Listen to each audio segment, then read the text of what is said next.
এইখানে দেখুন আমি অনেক আম নিয়ে নিয়েছি, ওজনে দেখতে গেলে 10 কেজি মতন হবে। তো আপনাদের পছন্দের মতন আপনারা পিস কেটে নেবেন। তো দেখুন আমি এইভাবে ঠিক পিস করে নিলাম।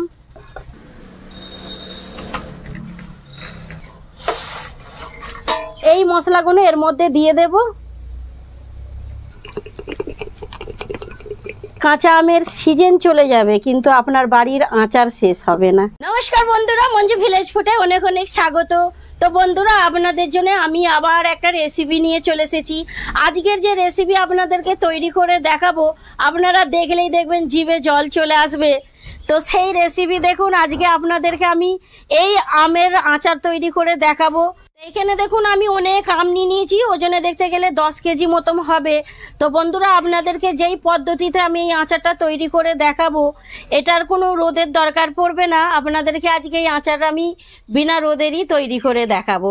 তো সবকার প্রথমে বন্ধুরা এই আমগুলোকে, এই বোটাগুলোকে কেটে নিতে হবে। তো চলুন এবার আমি শুরু করি।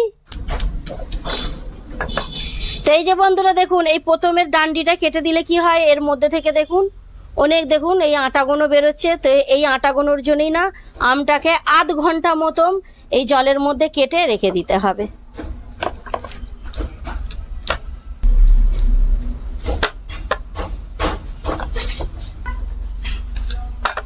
তো বন্ধুরা এইভাবেই আমের ডান্ডিগুলোকে কেটে নিয়ে আর 30 মিনিট মতন জলের মধ্যে ভিজিয়ে রেখে দেব। তাই আমগুলো সব কেটে নিয়ে এবার 30 মিনিট মতন আমি আমগুলোকে জলের মধ্যে ভিজিয়ে রেখেছিলাম। 30 মিনিট হয়ে গেছে, এবার বার করে নেব।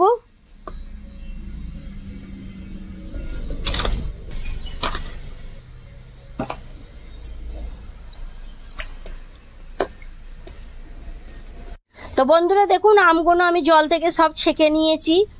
আর এই আমটাকে দেখুন এবার আমি একটা সুতির কাপড় নিয়ে ঠিক আমগুলোকে এইভাবে একটু ভালো করে পুছে নিয়ে, আর আপনাদের বাড়িতে যে কোনো জিনিস একটা এইভাবে বিছিয়ে দেবেন। আর এইভাবে আমগুলোকে রেখে পাকার হাওয়ার মধ্যে আধ ঘন্টা মতন শুকিয়ে নেবেন। তো এই যে দেখুন আমি এখানে পুছে পুছে রাখলাম, আমি আধ ঘন্টা মতন শুকিয়ে নেব।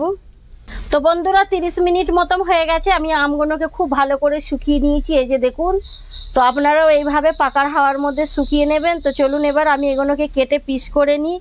তো বন্ধুরা আপনাদের যেই জিনিসের সুবিধা হবে ঠিক ওই জিনিসে আপনারা পিস কেটে নেবেন। তো আমি দেখুন এই চাপড়টা দিয়ে কাটছি। তো আপনাদের পছন্দের মতন আপনারা পিস কেটে নেবেন। তো দেখুন আমি এইভাবে ঠিক পিস করে নিলাম। আটির ভেতরে যে এইটা আছে এটাকে বার করে দেবেন।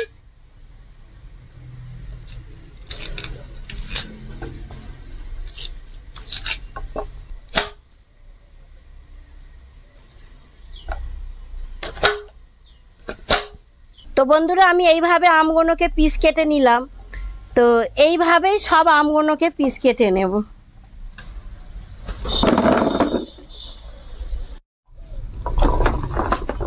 বন্ধুরা দেখুন আমগুলো তো আমি কেটে নিলাম ঠিক এইভাবে, আপনাদের পছন্দের মতন কেটে নেবেন। আর বন্ধুরা জানেন এক একটা আমের মধ্যে না আটি হয়ে গেছে, আর এক একটা আম খুবই নরম আছে। তো আপনারা না আমটা খুবই সাবধানভাবে কেটে নেবেন। তো আমি তো কেটে নিয়েছি। তো এবার চলুন এর মধ্যে এবার নুন দিতে হবে। আর একটা কথা বলি, আপনারা যখন এই আচারটা বানাতে যাবেন আমটাকে ঠিক এইভাবে প্লাস্টিকের বাসনে রাখবেন, আর নয়তো স্টিলের বাসনে রাখবেন। অ্যালুমিনিয়ামের বাসনে রাখলে কি হয়, অ্যালুমিনিয়ামের বাসনটাও খারাপ হয়ে যাবে, আচারটাও খারাপ হয়ে যাবে। তো বন্ধুরা এখানে তো আমি 10 কেজি আম নিয়েছি। তো এই আচারের মধ্যে একটু নুনের পরিমাণটা বেশি দিতে হবে। তো এইখানে দেখুন আমি 6 থেকে 700 মতন আমি এইখানে নুন নিয়ে নিয়েছি।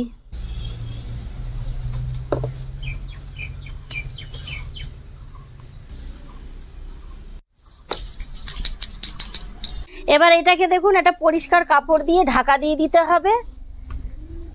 এটাকে ঢাকা দিয়ে রেখে দেবো। তো চলুন এবার এর মধ্যে মশলা দেওয়ার জন্য মশলাটাকেও রেডি করে নিতে হবে।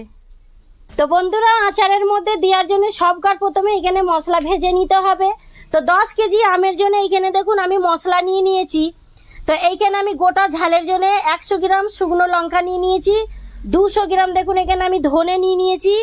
আর এখানে 100 গ্রাম আমি এখানে মৌরি নিয়ে নিয়েছি। 50 গ্রাম এখানে গোলমরিচ নিয়ে নিয়েছি। আর এই চামচটার 6 চামচ এইখানে আমি মেথি দানা নিয়ে নিয়েছি। আর এইখানে দেখুন জিরেও নিয়ে নিয়েছি, গোটা জিরে এই চামচটার 8-9 চামচ নিয়ে নিয়েছি, ওজনে দেখতে গেলে 50 গ্রাম হবে। আর এখানে দেখুন হলুদ সর্ষে নিয়ে নিয়েছি 250 গ্রাম, কালো সর্ষে নিয়ে নিয়েছি 250 গ্রাম। বন্ধুরা কড়াই রেখে দিয়েছি উনুনের মধ্যে। প্রথমে আমি এই ধনে আর লঙ্কাটাকে ভেজে নেব। লঙ্কা আর ধনের কালারটা চেঞ্জ করতে হবে না, সামান্য একটু গরম করলেই হয়ে যাবে।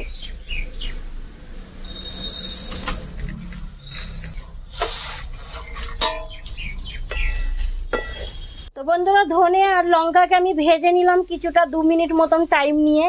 কালার দেখুন আমি একটুও চেঞ্জ করলাম না এর, আর না কোনো গন্ধ বেরিয়েছে, সামান্য একটু ভেজে নিয়েছি। তো হয়ে গেছে, এবার নামিয়ে দিচ্ছি।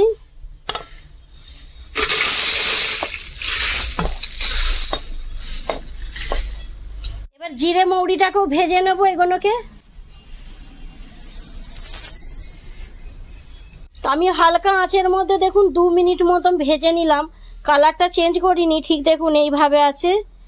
তো এবার হয়ে গেছে, এটাকেও নামিয়ে দেব।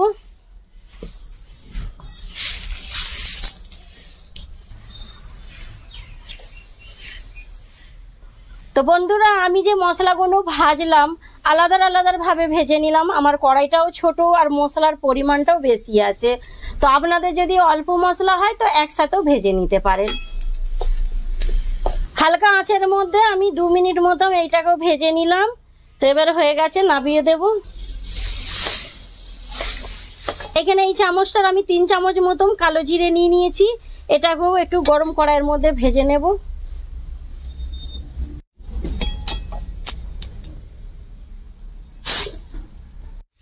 তো বন্ধুরা দেখুন মশলাগুলোকে তো সব আমি ভেজে নিলাম, এবার একটা মিক্সির মধ্যে দিয়ে আর আমি বেটে নেব। তো বন্ধুরা আপনাদের কাছে যদি হামালদস্তি হয় তো হামালদস্তি দিয়েও কুটতে পারেন, কিংবা শিলেও বাটতে পারেন। তো আমার কাছে মিক্সির গ্রাইন্ডার আছে, ওই জন্য ওর মধ্যেই বেটে নেব।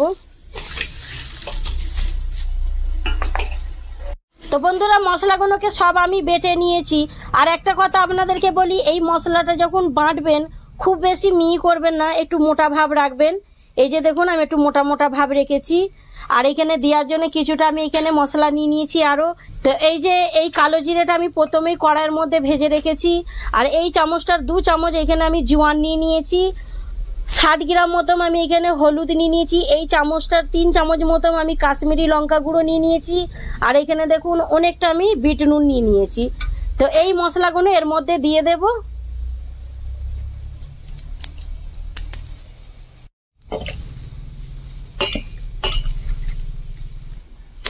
তো বন্ধুরা দেখুন আমগুলোর মধ্যে নুন দিয়ে রেখে দিয়েছিলাম। তো এই নুন থেকে না অনেকটা জল বেরোবে আমের সাথে।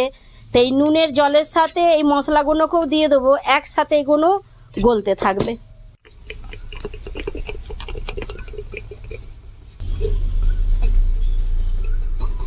তো বন্ধুরা দেখুন আমি এখানে মশলা দিয়ে দিলাম, এবার খুব ভালো করে আমের সাথে মাখিয়ে নিতে হবে।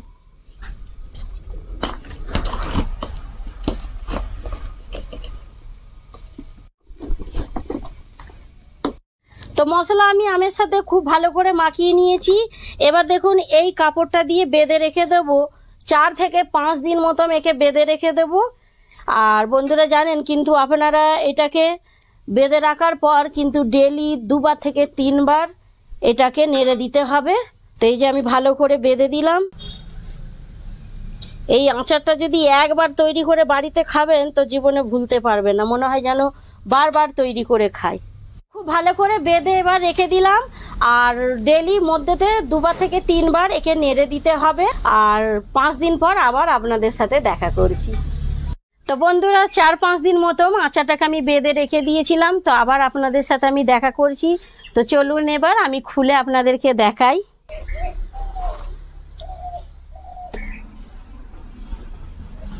বাবা কি সুন্দর একটা সেন্ট বেরিয়ে গেছে রে। ওহ, তো বন্ধুরা যখন আমি এই আচারটাকে বেঁধে রেখে দিয়েছিলাম কিন্তু সারা দিনের মধ্যে 2 থেকে 3 বার মতো আমি চালিয়ে দিচ্ছিলাম। এইভাবে দেখুন একটু এই হাতাটাই করে নেড়ে ছেড়ে দিচ্ছিলাম, আপনারাও এইভাবে নেড়ে ছেড়ে দেবেন। তাহলে বুঝতেই পারলেন এটাকে কিভাবে 4-5 দিন মতো নেড়ে ছেড়ে রেখেছিলাম। তো এবার এর মধ্যে তেল দিতে হবে। তো এই যে দেখুন এইখানে আমি কাচের একটা বয়াম নিয়ে নিয়েছি, বয়ামটাকে খুব ভালো করে ধুয়ে আর রোদের মধ্যে শুকিয়ে নিয়েছি।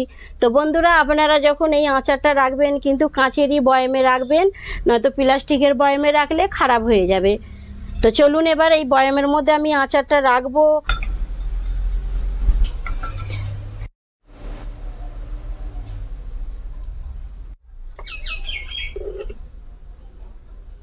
আমার এই আমের আচার দেখে আপনাদের মুখ দিয়ে তো জল আসছে নিশ্চয়ই। তো বন্ধুরা আপনারাও খুব তাড়াতাড়ি গিয়ে বাড়িতে কাঁচা আম নিয়ে এসে ঠিক আমারই মতন এইভাবে আমের আচার করে 1 বছর খাওয়ার মতন রেখে নিন।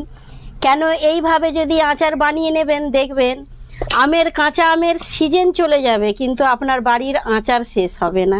আমি তো দেখুন 1 বছর আচার খাওয়ার মতন বানিয়ে নিয়েছি। কেন জানেন বন্ধুরা, আমাদের বাড়িতে না আমের আচার খুবই ভালোবাসে। আমের আচার যদি খাওয়ার সময় যদি না হয় তো চলবেই না খাবারটা।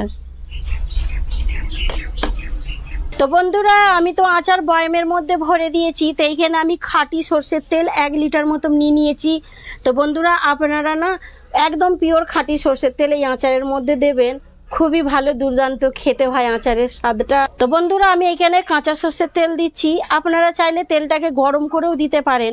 কেন আচারের মধ্যে না আমার কাঁচা সর্ষের তেলটাই সব থেকে বেশি ভালো লাগে। তো এই যে দেখুন এখানে আমি কাঁচা সর্ষের তেল দিয়ে দিলাম দুটোর মধ্যে হাফ হাফ করে। আর এই আচারটা অন্য বয়াম আছে, ওই বয়ামের মধ্যে তেল দিয়ে আমি রেখে দেব।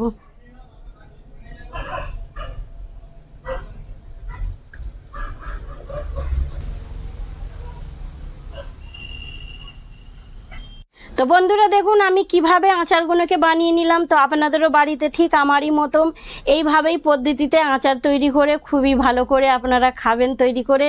তো আপনারা এই আচারটাকে আরও 3-4 দিন মতন তেলের সাথে রেখে দেবেন, তারপরে আপনারা খেতে পারবেন। তো বন্ধুরা আমার এই আচার বানানোর পদ্ধতি আপনাদের কেমন লাগলো? ভিডিওটা যদি ভালো লেগে থাকে তো লাইক শেয়ার কমেন্ট করে দেবেন। চ্যানেলে যদি নতুন হও বন্ধুরা তো সাবস্ক্রাইবও করে নেবেন। এরকমই আমি কিছু নতুন নতুন ধরনের রেসিপির ভিডিও পাঠাতে থাকবো। তো আজকের ভিডিও এই পর্যন্তই থাকবে, আবার আসছি আমি অন্য কোনো ভিডিওর সাথে।